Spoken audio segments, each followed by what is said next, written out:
우리 지금 산상수훈을 보고 있습니다. 그렇죠? 5장부터 6장, 7장까지 산상수훈인데, 산상수훈은 한마디로 말하면 기독교의 가치관이다, 이렇게 말을 해도 좋습니다.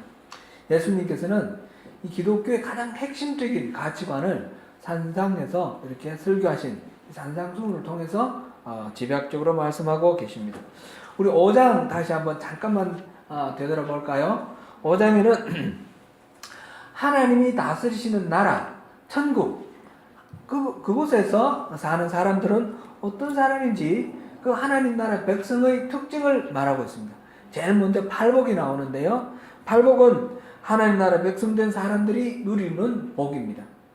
세상의 가치관을 벗고 우리 내면을 비울 때에 하나님께서 채워주시는 그 새로운 가치관, 그것으로 인해 누리는 하나님과의 친밀한 관계, 천국을 살아가는 그 삶, 그것이 바로 팔복으로 표현이 되어 있습니다. 5장 1절부터 12절까지 그 말씀입니다. 그리고 13절부터 16절까지는 바로 그런 팔복을 누리는 하나님 나라의 백성은 바로 세상의 빛이고 세상의 소금이다 라는 것을 선포해 주셨습니다. 그렇게 세상의 빛과 소금으로 살아가는 사람들은 그 다음에 17절부터 48절까지 구약시대에 주신 하나님의 율법, 그 율법을 어떻게 실천하며 살아갈 것인가, 그것을 말씀해 주셨는데, 그 율법은 단순히 문자, 조문이 아니라 그 율법을 주신 하나님의 원래의 의도, 그 마음, 그것을 회복하는 것이 율법의 참된 의미입니다. 그래서 율법을 예수님께서 새롭게 재해석하는 것처럼 그렇게 우리가 보이는데, 율법의 참된 의미를 밝혀주셨습니다. 이게 이제 5장까지 내용이고요. 이제 6장에 들어가서 그렇다면 하나님 나라 백성들은 실제로 어떤 삶을 살아가야 할 것인가, 그것이 6장과 7장에 나옵니다. 6장과 7장에 그렇게 나오는데, 먼저 6장 앞부분에는 그렇게 하나님 백성답게 살기 위해서 제일 먼저 필요한 것이 경건한 생활입니다. 경건한 생활을 세 가지, 1절부터 18절까지 구제, 그 다음에 기도, 금식, 이 세 가지가 하나님과 친밀한 관계를 세우기 위한 경건 생활의 기본입니다. 그래서 이 세 가지를 어떻게 할 것인지 그 내용을 다루고 있습니다. 우리는 지난 1월 6일 예배 때까지 이 금식에 관한 내용을 우리가 살펴봤습니다. 이제 그 다음 부, 그 다음에 6장 19절부터 34절까지는 이제 하나님 나라 백성은 이 땅의 물질을 어떻게 누리고 어떻게 대하며 살아야 할 것인지 재물에 대한 태도를 밝히고 있습니다. 재물에 대한 태도 중에도 두 가지로 나누었는데 19절부터 24절, 오늘 다루는 부분은 재물을 쌓는 것, 축제에 관한 이야기고요. 그 다음에 25절부터 34절까지 6장 마지막까지는 하나님을 신뢰함으로 이 물질적인 부분 때문에 염려하지 말라 하는 그런 말씀입니다. 그리고 이제 7장으로 넘어갈 것입니다. 오늘 본문은 바로 이 19절부터 24절까지 재물을 모으는 문제, 이 모으는 문제에 대해서 우리가 어떻게 이해를 하고 어떻게 우리가 살아갈 것인가 하는 그런 내용입니다. 우리 함께 본문을 자세히 살펴보면서 그 은혜를 나누도록 하겠습니다. 예수님께서는 보니까 19절, 20절에서 너희를 위하여 보물을 땅에 쌓아두지 말라, 너희를 위하여 보물을 하늘에 쌓아두라, 그렇게 말씀하셨어요. 이 말씀은 기본적으로 이 보물, 재물을 모으는 문제에 관한 이야기입니다.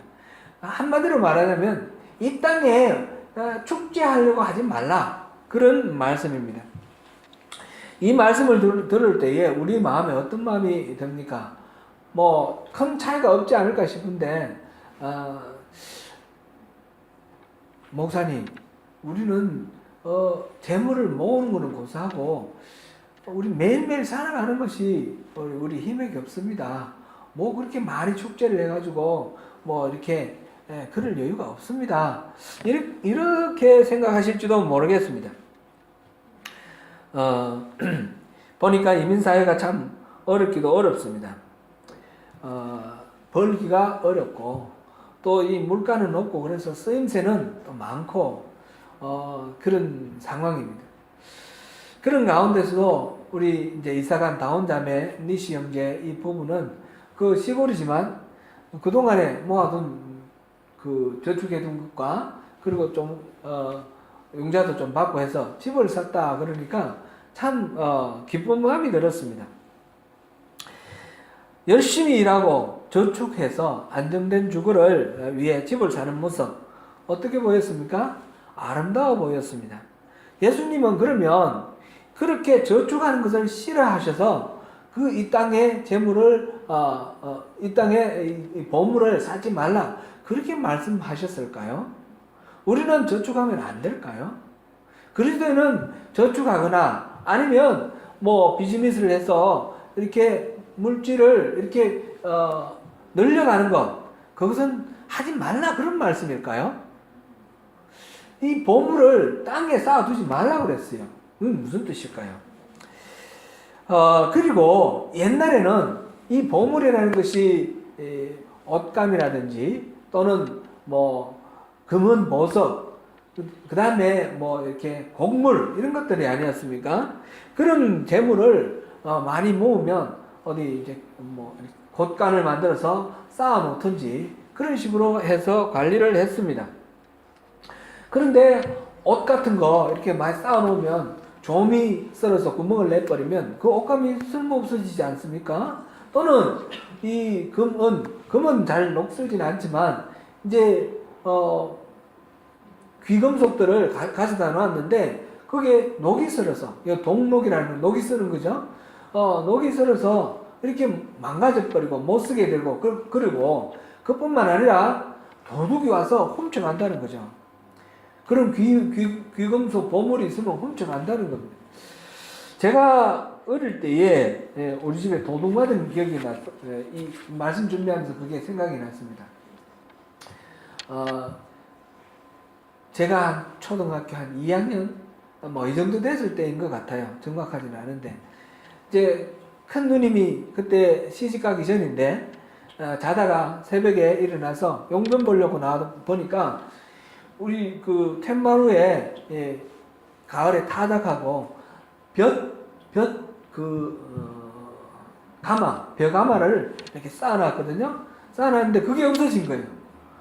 그래가지고 새벽에 모두들 일어나가지고 그 도둑을 도둑 맞았다는 걸 알고 이제 도둑을 찾는데 다행히 그날 서리가 무진장 많이 왔어요.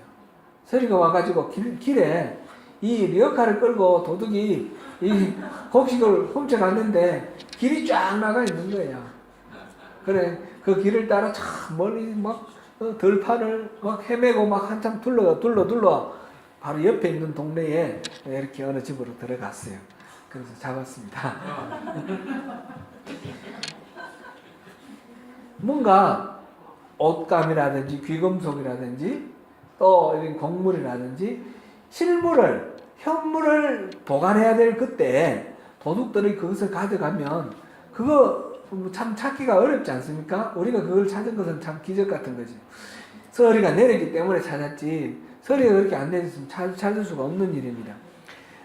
이 오클랜드에서도 최근에 제 아는 어떤 집에 도둑을 맞았는데 이 경찰이 찾을 생각을 안 하는 거예요. 범인을 잡았대요. 범인을 잡았는데 훔쳐간 거 돌려줄 생각을 안 하는 거예요. 이 현물을 훔쳐가고 잃어버리면 참 속이 쓰리고 찾기도 쉽지 않고 여러 가지 복잡합니다. 보물을 땅에 쌓아두면 이렇게 좀이 쓸고 녹이 쓸고 도둑이 오니까 이 보물을 땅에 쌓아두지 말라 그렇게 말씀하셨어요. 그리고 보물을 하늘에 쌓아두라. 그러면 좀도 안 쓸고 녹도 안 쓸고 도둑도 못 들어온다. 그런 말씀을 하셨습니다. 그렇지만 예수님이 사실 옛날 분이라서 잘 모르셔서 하시는 말씀이지 요즘은 현물을 그렇게 많이 도둑 맞는 일은 별로 없을 겁니다. 웬만한 거는 다 은행에 예금으로 이 숫자로 이렇게 남아 있으니까 훔쳐가기도 참 쉽지 않고요. 그리고 또 귀한 현물 같으면 은행에 대여금고 있지 않습니까? 그런데 아주 부자들은 보석, 귀금속 이런 것들을 대여금고에 넣어 놓더라고요. 그러니까 도둑이 들어도 그렇게 많이 잃어버리지 않으니까 땅에 보물을 많이 쌓아둬도 괜찮습니다. 예수님, 요즘은 세상이 많이 달라졌습니다. 혹시 그런 생각이 들지 않습니까? 예수님이 보물을 땅에 쌓아두지 말고 하늘에 쌓아두라 하시는 이 말씀이 이런 식으로 현물을 잃어버릴 수 있으니까 그것을 하늘에다 현물을 쌓아두라 그런 뜻일까요?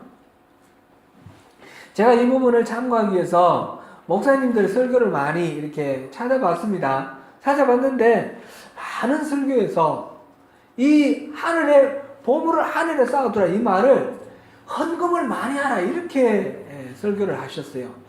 그런 뜻일까요? 예수님의 말씀이 헌금 많이 하라고 그러셨을까요?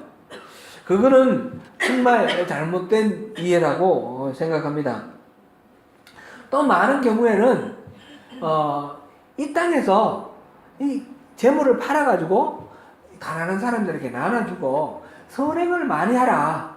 그러면 그 선행을 하고 팔아서 나눠준 그 물질, 그 풍요를 하나님이 다 하늘나라에서 갚아주신다. 이렇게 또 설교하시는 경우도 많이 있었습니다. 분명히 이 자기 욕망을 위해서 이 재물을 써버리지 아니하고 가난한 이웃을 위해서 이 재물을 쓰는 것은 참으로 귀한 것입니다. 누가복음 12장 33절을 우리 한번 보시겠습니다. 같이 봉독합니다. 시작. 너희 소유를 팔아 구제하여 낡아지지 아니하는 배낭을 만들라. 곧 하늘에 둔 바 다함이 없는 보물이니 거기는 도둑도 가까이 하는 일이 없고 좀도 먹는 일이 없느니라. 아멘. 오늘 마태복음 6장에 나오는 이 말씀의 변경 구절인데 누가복음 12장에서 지금 이것을 이렇게 해석을 했습니다. 너희 소유를 팔아 구제하여 낡아지지 아니하는 배낭을 만들어 튼튼한 배낭을 만들어라. 하늘에 둔 바 다함이 없는 보물이 될 것이다. 거기에는 좀도 없고 도둑도 없다. 그렇게 말씀하셔요. 소유를 팔아 구제하는 것, 이것을 하늘에 보물을 두는 것이라 그랬는데 헌금을 하라고 하는 그 말씀이나 이제 물질을 자기 가진 재산을 팔아가지고 구제해서 그 구제를 통해서 천국에서 아주 풍성하게 누릴 수 있는 그런 것을 미리 축적하라, 저축하라 이렇게 생각하는 것은 조금 우리가 재고해 볼 여지가 있는 그런 부분입니다. 여러분 혹시 이런 예화의 말씀을 들어본 적이 있으신지 모르겠습니다. 제가 한번 말씀드리겠습니다. 저도 이런 얘기를 많이 들었기 때문에 어떤 사람이 죽어서 천국을 갔더랍니다. 천국을 갔더니 이제 안내자가 쭉 이제 안내를 하고 가는데 따라가면서 보니까 천국의 집들이 너무너무 멋있는 거예요.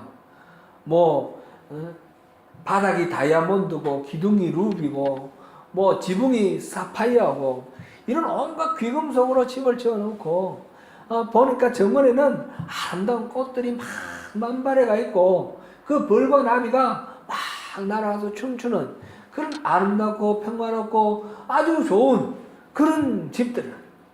그런 집들을 지나가는데 이 집이 내 집인가 했더니 그 집을 또 지나가는 거예요. 아닙니다. 따라오세요. 그래서 또 갔더니 또 아주 멋지고 예쁜 집이 있는데 또 지나가요. 또 예쁘고 멋있는 집이 있는데 또 지나가요.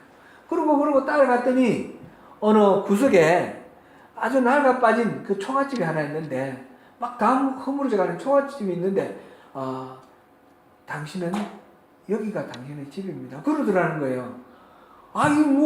이 천국이 왜 이러냐고. 왜 다른 사람들은 저리 집이 멋있고 좋고 귀금속으로 막 이렇게 치장되어 있고 꽃도 나비도 막 이렇게 아름다운 그런 정원이 있는데 왜 우리 집은 이렇게 보니까 이 지붕이 이 초가 지붕이 막 썩어가지고 비가 쏟아질 것 같고 이 담벼락도 다 넘어질 것 같고 마을바닥도 보니까 구멍이 숭숭 났고 다 썩었어요.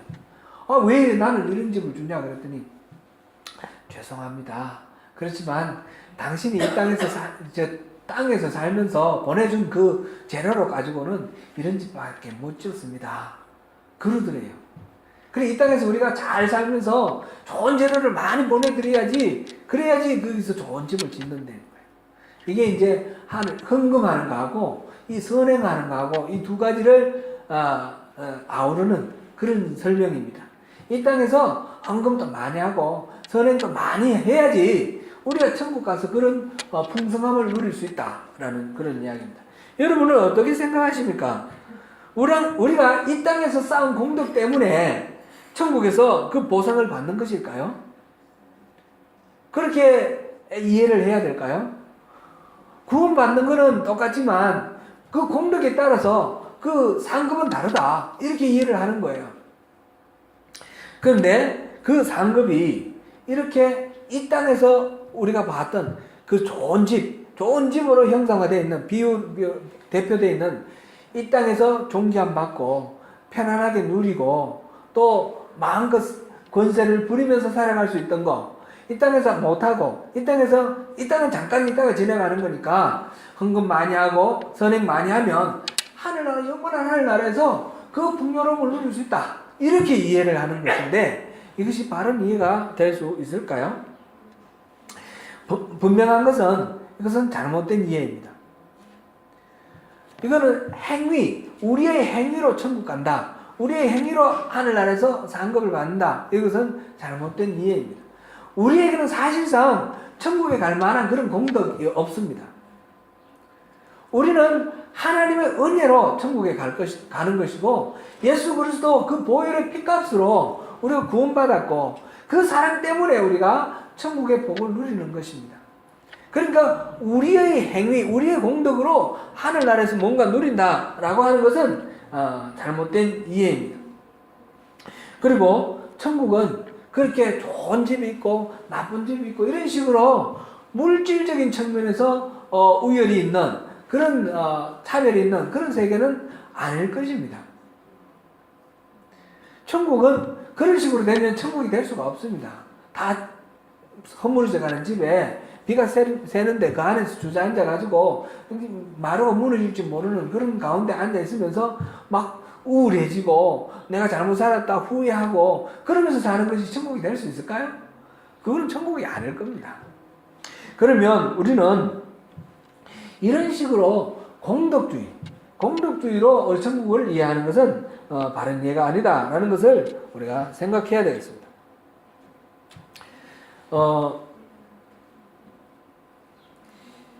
하늘나라와 이 땅에서의 그 복이라는 것, 복의 개념이 일반적인 그런 것과 분명히 다른 것입니다. 이 땅에서 높임받고 이 땅에서 편안하고 이 땅에서 이제 권세를 누리고 이런 것들을 이 땅에서 우러러보고 좋아하는데 천국에서 똑같이 그런 식으로 될 것이다. 그렇게 생각하면 그것은 천국과 이 땅이 무슨 차이가 있겠습니까? 똑같습니까? 천국과 이 땅이? 그런 거는 아닐 거라는 거죠.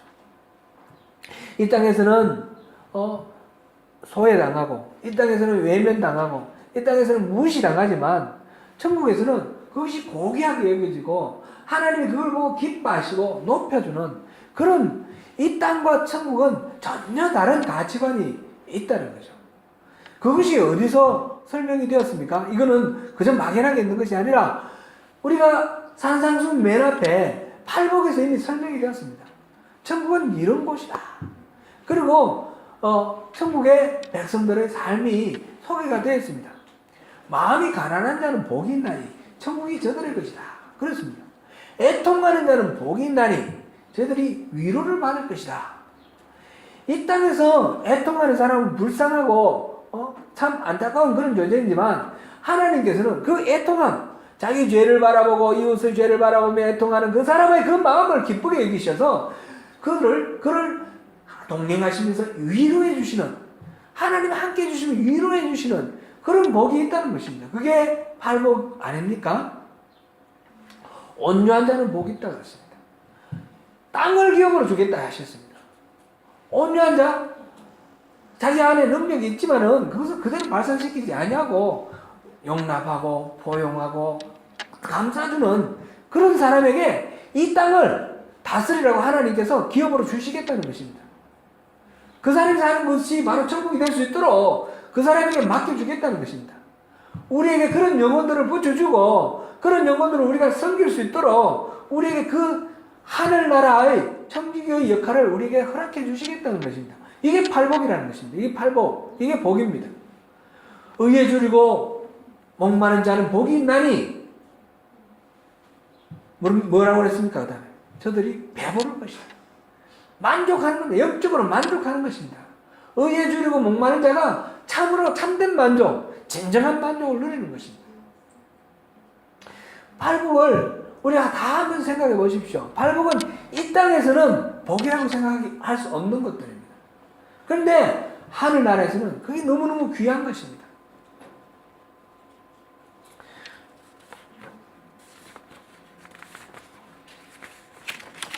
그 다음에 긍휼히 여긴 자는 복이 있나니 그들이 긍휼히 여김을 받을 것이다. 그리고 마음이 청결한 자는 복이 있나니 그들이 하나님을 볼 것이다 그랬습니다. 그리고 화평케 하는 자는 복이 있나니 하나님의 아들이라 일컬음을 받을 것이다 그랬습니다. 의를 위하여 핍박, 박해를 받은 자는 복이 있나니 하늘나라가 그들의 것이다 그랬습니다. 이 땅에서 이 땅의 기준으로 봤을 때는 참 안 됐고 손해보고 못나 보이고 그러는데 하나님께서는 그것을 귀히 여기시고 높이시고 그래서 가까이 하시면서 그 기업을 주시고 함께 하시고 위로해 주시고 격려해 주시고 동행하시면서 이 모든 땅을 천국으로 만들어가는 그 하나님의 그 일에 거룩한 하나님의 사역에 동반자로 만들어 주시고 동력자로 삼아 주시는 이것이 얼마나 큰 복이냐 그 맨 처음 팔복에서 말씀해 주셨습니다. 땅의 보물을 쌓지 않고 하늘의 보물을 쌓는다는 말은 바로 이러한 하늘에 속한 보물 이 땅의 가치관으로 보물이 아니라 하나님이 귀하게 여기시고 하나님이 값있다고 값지다라고 인정하시고 보물로 여기시는 그런 것 그것이 진짜 보물이고 그것을 추구하는 삶을 쌓을 때 하나님께서 이 하늘 나라의 복, 팔복, 이 복을 우리에게 주신다는 것입니다. 앞에서 본 누가복음 12장 33절도 마찬가지입니다. 그렇게 재물을 팔아 구제를 해서 이 낡아지지 않는 그런 그 자루를 만들으라고 하시는 그 말씀, 그 부대를 만들라고 하는 말씀이 이 땅에서 이 재물을 팔아서 나눠주면 하늘에서 똑같은 그런 재물을 누릴 수 있다 그런 것이 아니라 그렇게 가난한 이웃을 섬기고 사랑할 때에 하나님이 그를 귀히 여기시고 그 안에 더 하나님의 사랑으로 충만하게 채워주시는 그런 복을 말씀하시는 것입니다. 하나님의 뜻이 나를 통해서 이루어지도록 그렇게 하는 것 그것이 바로 하늘의 보물을 쌓는 것입니다. 하늘의 보물을 쌓는 것은 물질을 말하는 것이 아니라 하나님 나라, 하나님이 귀히 여기시는 그 가치관, 귀한 가치관 그것에 우리가 마음을 쏟으라는 것입니다.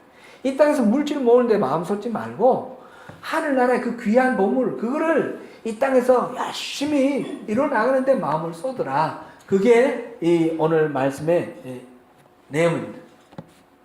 지난주에는 이은태 목사님 그 크리스찬 캠프를 새롭게 인수를 해가지고 그 초대를 받아서 가서 예배를 잠깐 드렸습니다.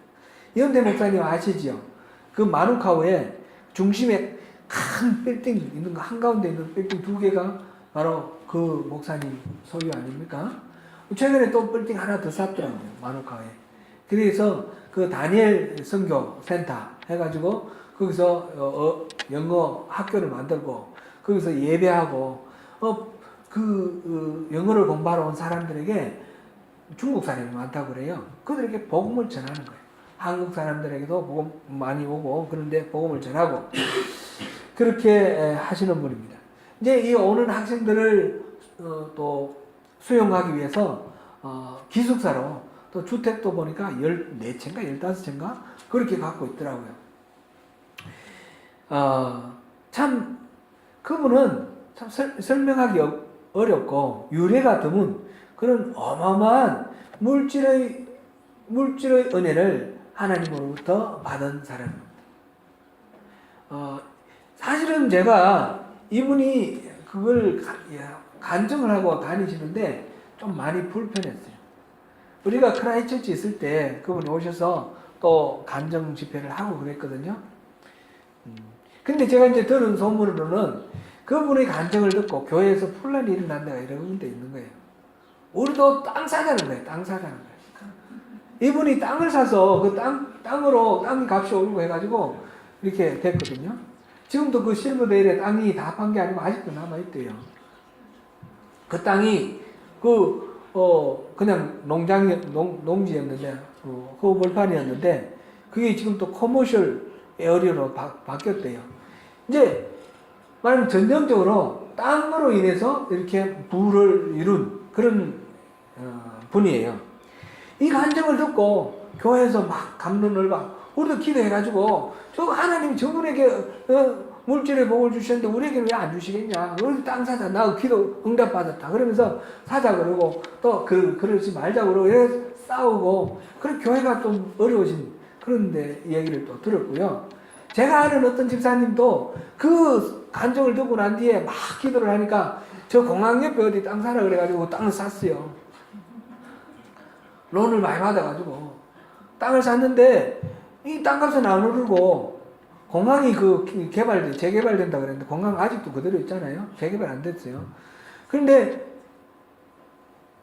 빚은 많이 졌으니까 부지를 할 수가 없는 거예요. 그래서 결국 다 망했어요. 그 집사님이. 이런 이야기들을 들으니까 이분이 간증하시는 게 굉장히 불편해요. 어디 가서 간증하는 것 자체가 불편했어요.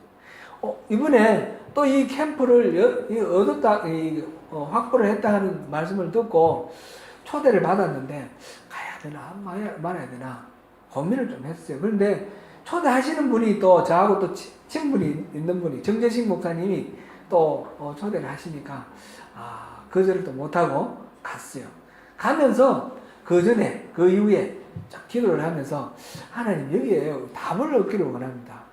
저분이 저렇게 하시는 걸 우리가 가서 축복하는 것이 이게 어떤 의미를 갖는 것입니까? 제가 답을 얻기를 원합니다. 우리는 기도를 해도 그렇게 다 되는 게 아니지 않습니까? 많은 교회들이 그것 때문에 어려움을 겪었다는 이야기도 들었고 이걸 어떻게 이해를 해줍니까? 네, 그러면서 제 나름대로 기도를 하면서 답을 얻었습니다. 제 나름대로. 그게 뭔가 하나님께서는 그렇게 쓰시는 분도 있다는 겁니다. 모든 사람을 다 그렇게 쓰는 게 아니고 그렇게 쓰시는 분도 있다는 겁니다. 이현대 목사님이 그냥 땅 투기하는 그런 사람이 아니라 하나님의 음성을 듣고 하나님 말씀 순종했을 때 하나님이 그를 통해서 그 일을 이루신 것은 인정해야 된다. 이건 하나님의 일하심이라는 것을 인정해야 된다라는 것을 결론으로 받았습니다. 그래서 그 자리에 갔더니 이번에 캠프장을 얻은 이야기를 다시 또 간증을 하는 거예요. 캠프장을 확보하게 된 거. 간증을 하는데 이제 이 다니엘 선교센터 하면서 하나의 소원이 있었대요. 그게 이제 우리 한인 교회들이 수련회를 하는데 수련회 하는 장소가 좀 마땅치 않다. 그래서 우리가 좀 수련회 장소를 좀 확보를 하면 좋겠다. 그 소원을 늘 갖고 있었대요. 그래서 제가 지명은 모르겠어요. 시골에 농촌 지역에 큰 대저택을 하나 샀어요. 사가지고 그것을 수련회장으로 쓰겠다 해서 광고를 냈습니다. 원처치에 그 광고 올라왔습니다. 그랬더니 많은 교회에서 신청을 하는데 감당을 할 수가 없는 거예요.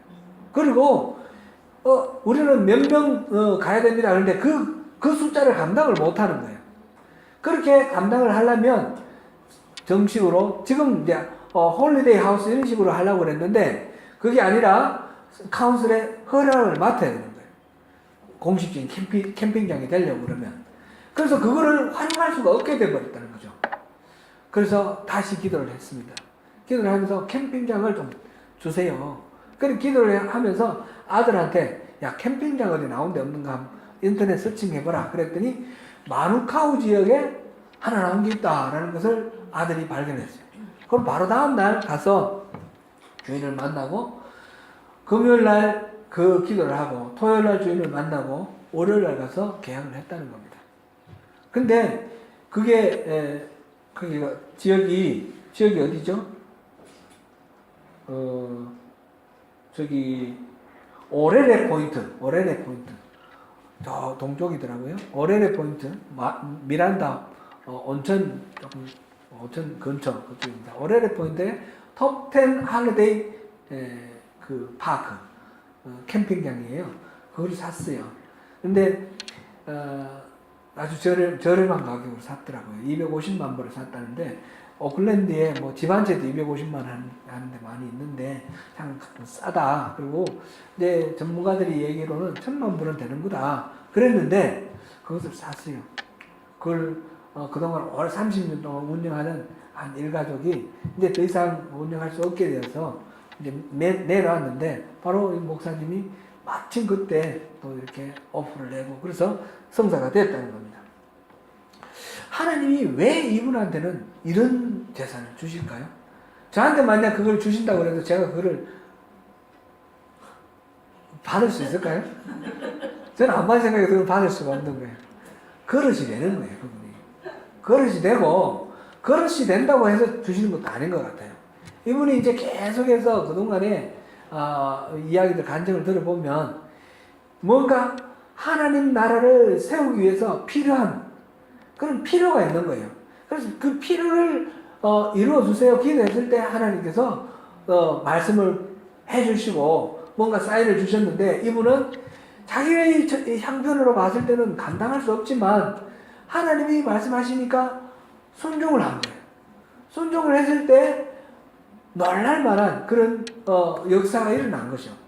그러니까 먼저 하나님 주신 비전이 있었고 하나님 주시는 비전을 기준으로 기도가 있었고 기도할 때 하나님 응답이 있었고 그 응답에 대한 순종이 있었던 거라 하는 것을 제가 알게 되었습니다. 그냥 이분은 땅 투기해가지고 부자된 그런 게 아니고요.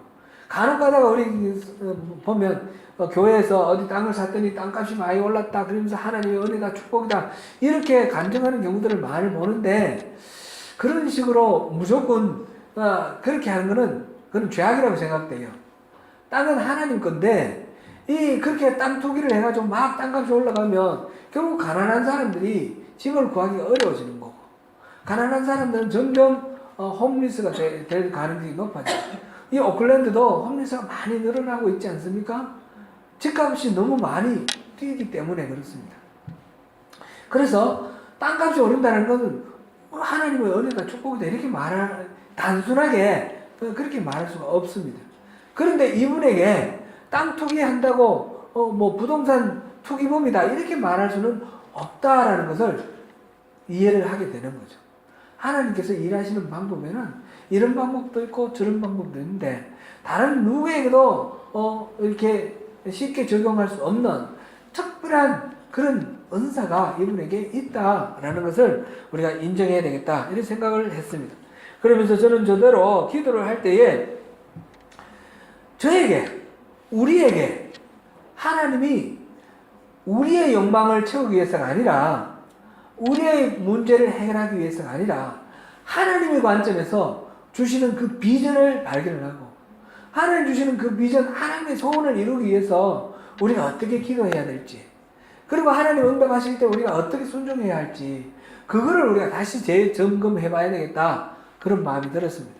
우리가 이곳에서 우리가 기도를 하는데 이곳에서 하나님이 또 많은 그 잃어버린 영혼들을 보내주셔서 이곳에서 교회가 커지기를 우리는 바라고 기도하고 있습니다. 그런데 하나님의 관점에서는 어떤 것이 답인가? 그것이 하나님 말하시는 답인가? 아니면 다르게 우리가 순종하는 것을 하나님 원하시는 것일까? 그것도 아주 제로베이스에서 다시 한번 기도를 해봐야 되겠다. 그런 생각이 들고요. 하나님이 말씀하실 때 우리가 순종을 해야 되겠다.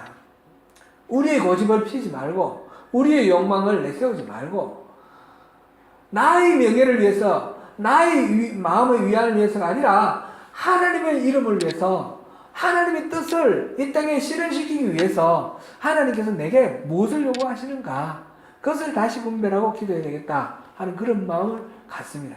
이 땅에서 이 땅의 보물을 쌓지 말고 하늘의 보물을 쌓으라 그랬습니다. 하늘에 쌓을 보물은 다른 게 아니라 하나님 나라의 가치관, 그것대로 우리가 살아가는 것입니다. 이웃을 내 몸과 같이 사랑하는 것이고, 잃어버린 영혼을 구원하기 위해서 우리가 말씀을 전하고 섬기고 그렇게 하는 것입니다. 우리가 이 교회가 우리가 예배드리기 편하고 우리가 신앙생활 하는데 좀 편리한, 여기에 초점을 맞추는 것이 아니라 하나님께서 하나님 나라를 세우기 위해서 우리를 쓰실 때에 우리가 어떻게 헌신하고 어떻게 순종하며 나갈 것인가.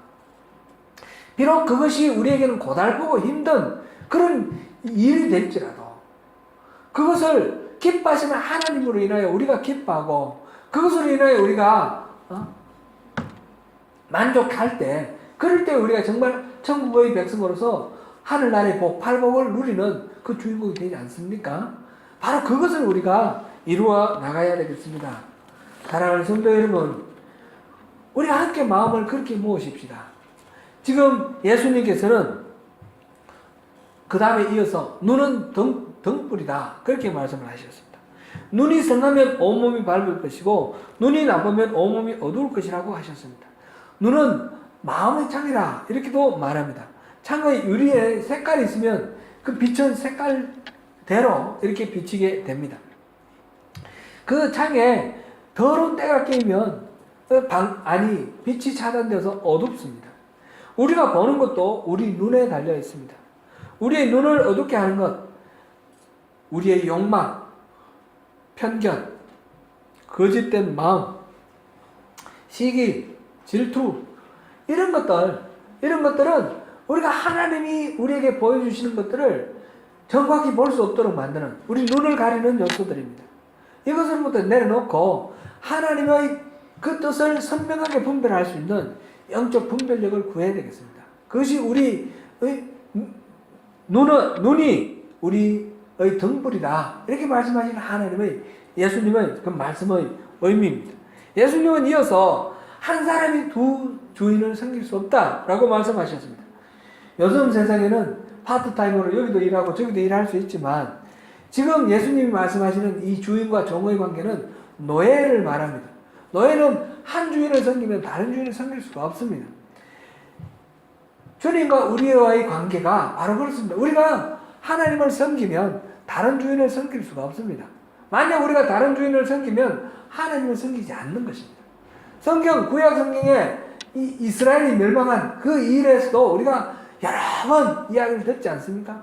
그들은 분명히 성전에서 여호와 하나님을 섬기는 제사를 드렸습니다. 그러나 하나님은 그들을 우상 숭배한다 했습니다. 왜 그랬습니까? 여호와도 섬기고 바알도 섬기고 여호와도 섬기고 아세라도 섬겼기 때문입니다. 이렇게 겸하여 두 신을 섬기는 것은 여호와를 섬기지 않는 것입니다. 재물이, 우리 자본주의 사회에 살아가면서 재물이 너무너무 소중하고 필요합니다. 그러나 이 재물을 우리가 주인으로 섬겨버리면 하나님을 섬길 수가 없습니다. 재물은 어디까지나 하나님의 것입니다. 하나님께서 하나님을 섬기기 위해서 이 재물을 우리에게 주실 수도 있고 필요하지 않으면 안 주실 수도 있는 것입니다. 이현대 목사님은 하나님을 섬기는데 그 재물이 필요하니까 그렇게 많이 주셨고, 우리에게는 재물보다 우리 마음을 원하시니까 우리가 마음을 드리면 되는 것, 그렇게 우리가 이해를 해야 되겠습니다. 우리에게 만약 하나님께서 우리가 하는 일에 재물이 필요하다 하시면 재물을 주실 것입니다. 우리가 원하는 것이 아니라 하나님이 원하시는 것, 하나님이 원하시는 것으로 우리가 하나님을 섬길 때에 하나님께서는 그 섬김에 필요한 여러 가지 수단, 도구들을 우리에게 주실 것입니다. 크리스찬은 하나님을 주인으로 섬기는 사람입니다. 그러므로 절대 물질을 주인으로 섬길 수 없습니다. 물질은 수단이고 도구일 뿐입니다. 모든 물질의 주인은 하나님이십니다. 더욱이나 우리 자신도 주인이 내가 아니라 주인이 하나님이십니다. 누가복음 12장 16절부터 21절까지 한번 보시겠습니다. 같이 읽겠습니다. 시작. 또 비유로 그들에게 말하여 이르시되 한 부자가 그 밭에 소출이 풍성하매 심중에 생각하여 이르되 내가 곡식 쌓아둘 곳이 없으니 어찌할까 하고 또 이르되 내가 이렇게 하리라 내 곡간을 헐고 더 크게 짓고 내 모든 곡식과 물건을 거기 쌓아두리라.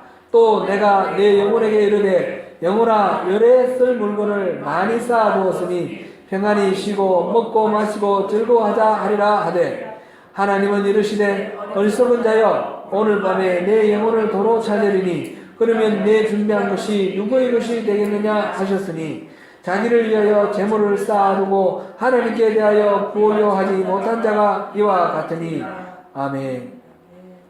이 농부는 잘못된 방법으로 부를 모은 것이 아닙니다. 농사를 지어서 열심히 땀 흘리고 성실하게 농사를 지어서 그 곡물을 수확하고 재산을 모았습니다. 그리고 이 농부는 그 모은 재산을 흥청망청 자기의 욕망대로 써버린 그런 것도 아닙니다. 잘 저축을 했습니다. 곳간에 모아뒀습니다.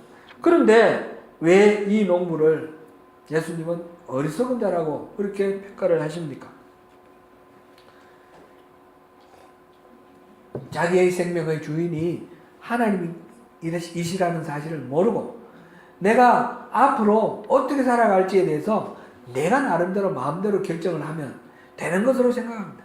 그래서 곳간을 만들어 놓고 편히 쉬고 먹고 마시고 즐거워하겠다 하는데 이것은 영혼을 거둬가 버리시면 전혀 소용없는 그런 계획입니다. 자기를 위하여 땅에 쌓아놓은 재물 그것에 부여하기보다 하나님께 부여해야 한다 그랬습니다. 하나님께 부여하다라는 말이 무엇입니까? 바로 하나님이 소중히 여기는 그 보물을 우리가 쌓아나가는 것이고 그것은 다름 아니라 하나님과의 친밀한 관계를 이루어나가는 것입니다. 하나님과 깊은 교제 가운데 하나님의 뜻을 알고 하나님을 사랑하면서 하나님 그 뜻을 이루기 위해서 우리 자신을 내어드리는 그런 삶을 살 때에 하나님께서 우리와 동행하시면서 우리에게 하나님 살아계심을 경험하게 하시고 그러면서 우리의 삶이 얼마나 역동적이고 힘있고 능력있게 이루어지는지 우리가 그것을 보면서 우리가 하늘나라를 천국을 소유하게 되는 것입니다. 사랑하는 성도 여러분, 재물에 대한 바른 태도를 가짐으로써 이것은 재산 자체를 거부하는 것이 아닙니다. 재산에 마음을 뺏기지 말고 재물을 쌓는데 마음을 뺏기지 말고 하나님이 고귀하게 여기시는 그것에 마음을 쏟으라는 거죠. 그렇게 함으로써 하나님을 주인으로 섬기는 삶을 바르게 함으로써 하나님이 주시는 하나님 나라의 복 그것을 다 누리시는 저와 여러분 되시기를 축원합니다. 기도하겠습니다.